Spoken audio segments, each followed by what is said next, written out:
My name is Bonnie. I'm going to give you a demonstration on how to set up a cat trap.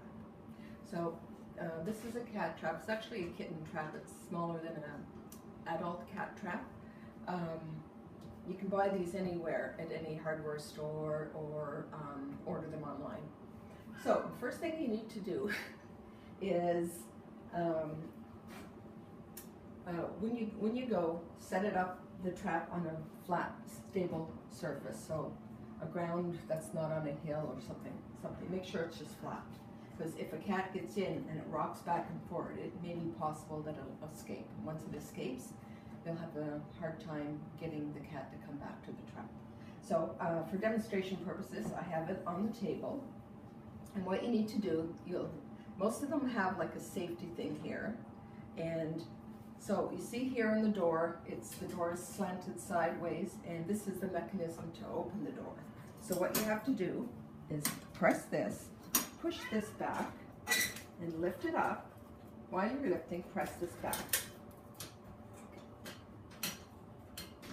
And most of the traps have a mechanism here that's going to hook under the door. There's a little bar here, so it's going to hook under that, and that's what's going to keep the door open.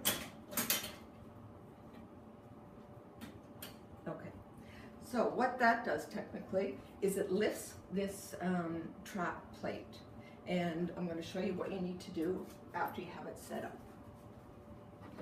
So make sure when you go out trapping, you have a piece of cardboard, can of cat food, a cover, a spoon, and a flat dish. I am just using a top from a Pringles can, and that's perfect because it's flat and they don't have to reach up over a lip of a bowl or anything.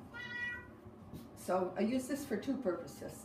To get the food back, make sure you get it back right in the corner so that the cat has to actually come close enough to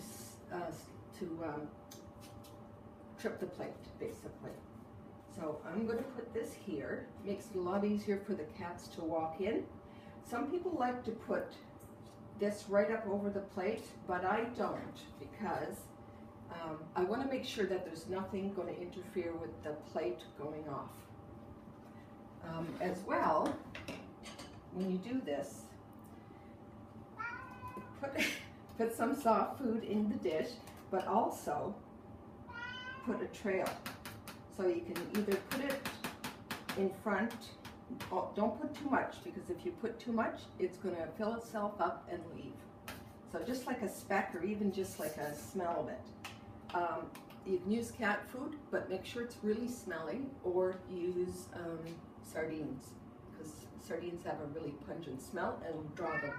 So basically what happens, and another thing you need to do, some people cover their trap, and others don't. I like to cover it. Go ahead. I like to cover it because it makes them feel like they're going into some place, or they believe it's part of the environment or whatever, and cats are really curious. So another thing, when you set up, make sure the towel does not cover the trap mechanism, because again, if it gets caught, the cat might be able to escape. So you put it like this. You can either leave the back part open so that they can see out and feel like they have a way to escape, or you can cover it. So basically what the cat does, I'm going to hold this because it's going to snap. It walks in, smells the food, licks it, walks in, goes and sees the food, and will step on the plate, and this will shut down. Now, the cat that's in there now might be kind of a little upset, look around, and when it sees you coming, it's going to start flailing around. Don't worry about it. It may hurt itself a little, but it's far worse than freezing out in the cold. So what you do is you leave the towel on, because it calms them down. You pull it right up over. Okay.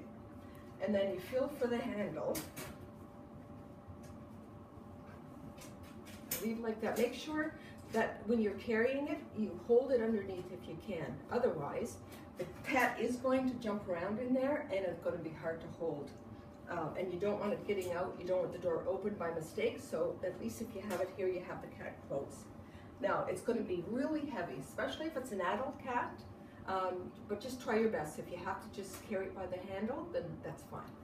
So that's the whole lesson on how to set a cat trap. And yeah, thanks for watching.